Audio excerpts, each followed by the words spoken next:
এত স্পাইসি আর লোভনীয় একটা চিকেনের আইটেম কিভাবে করলাম সেটাই আপনার সঙ্গে শেয়ার করব। আসসালামু আলাইকুম, কেমন আছেন সবাই? প্রথমে আমি চিকেনের বুকের মাংসগুলো পিস পিস করে কেটে নিছি। তারপর গোলমরিচ দিছি, তারপর হচ্ছে লবণ দিলাম স্বাদ মতো, আর দিলাম স্বাদ মতো হচ্ছে গুঁড়ামরিচ, আদা রসুনের পেস্ট, মানে আপনি যেমন ঝাল খেতে পছন্দ করেন সেই অনুযায়ী দেবেন। এখানে যেহেতু গোলমরিচ দিছি এবং হচ্ছে মরিচের গুঁড়া দিছি, এর জন্য এটা দুইটা ব্যালেন্স রেখে আপনাদেরকে দিতে হবে।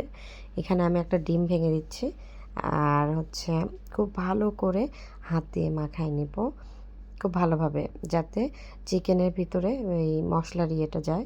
তারপর এখানে দিব অনেকখানি একটা হচ্ছে কর্নফ্লাওয়ারটা অবশ্যই দিবেন। এতে হচ্ছে চিকেন যখন ভাজবেন না তখন ক্রিস্পি একটা ভাব আসবে। আর আটা ময়দা কোনো কিছু দিলে এই ক্রিস্পিটা আসে না, যেটা কর্নফ্লাওয়ার দিলে আসে, যেটা আমি দেখলাম। মানে এর আগেও ফার্স্টে অনেক সময় ময়দা দিয়েছি বা কিন্তু কর্নফ্লাওয়ার দিলে অনেক মজা হয়, মানে ক্রিস্পি হয়।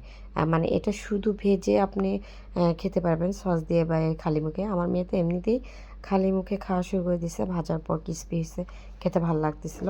তো আমি এভাবে ভেজে নিছি। আর একটা টিপস আপনাদেরকে দিই, সেটা হচ্ছে এটা যখনই চিকেন বা ভাজাভাজি আইটেমটা করবেন চিকেনের বা অন্য কিছু, চেষ্টা করবেন 2 বার ভাজার। তাহলে কি হয়, চিকেনটা অনেকক্ষণ ক্রিস্পি থাকে এবং খুব মুচমুচে হয়। তো আমি একবার উঠায় আবার সেই তেলেই আবার ভেজে নিলাম। তারপরে ওটা আলাদা করে রেখে দিলাম। রেখে দিয়ে এখন অন্য একটা প্যানে বাটার দিলাম এবং রসুন কুচি দিলাম। রসুন কুচি দিয়ে খুব ভালো করে রসুনটা ভেজে নিতে হবে। রসুনটা ভাজলে কিন্তু রসুনের একটা আলাদা স্মেল আসবে, ওটা খুব ভালো লাগে কিন্তু রসুনের একটা স্মেলটা। তো এখানে আমি দিয়ে দিলাম টমেটো সস। আপনারা চাইলে সয়া সস, ওয়েস্টার সস অনেক কিছু অ্যাড করতে পারেন। তো আমি এখানে শুধু টমেটো সস দিয়ে করতেছি। একটু ঝাল অ্যাড করার জন্য গুঁড়ামরিচ দিলাম, একটু ব্যালেন্সের জন্য লবণ দিলাম। আর শেষে আমি লেবু দিছি, ওটা স্কিপ হয়ে গেছে ভিডিওটা, উঠাতে পারিনি। তো খুব ভালো করে নেড়েচেড়ে গ্রেভিটাকে একটু গ্রেভি করে নিব, মানে তারপরে দিয়ে দেবো ভেজে রাখা চিকেনগুলো।